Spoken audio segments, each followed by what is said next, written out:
All right, guys, back on the 63 Lincoln Continental. Starter went bad. Got a new one. It's in the box right there. I'm gonna drop this tie rod in real quick. Undo the signal wire there and 3 bolts, and then start sliding the new one in. So I'll get you guys an update here in a few minutes. Right. Got it out. Whee!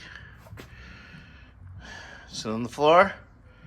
Now it's time to grab the new one and slide it in there. All right, guys. All right. New starter in, bolted up. Signal wire. I'm gonna put the tie rod on, get a new cotter pin, and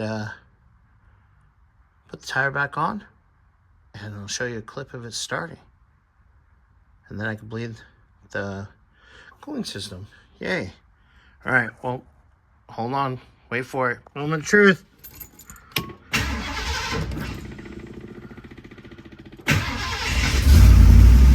Oh, that's what I'm talking about. All right, guys. Well, I just want to show you that. I'm gonna back this thing out and bleed the cooling system, make sure there's no leaks.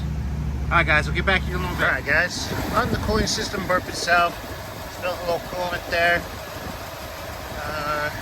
Let's see what the temp's at. Just trying to keep an eye on that.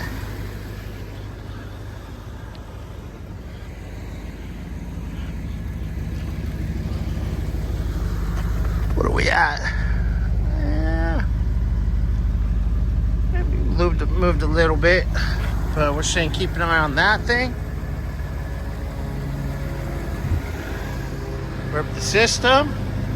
That way early in the morning, probably had something to test drive. Because I'm here late tonight, guys. Ooh, look at that. That's beautiful. But it's all right. Get some things done and just keep on trucking. All right, guys. Well, should have been running for a minute. Temp gauge last time I checked was great. Just double check. Still good. And I've had the cap on. No leaking. Sorry, it's dark right now. Grab my light. But I double check, make sure there's no leaks. Bobby gets to drive this bad boy in the morning and ship her off. Even though I love this car being here, it's beautiful. All right, guys. Happy. Later.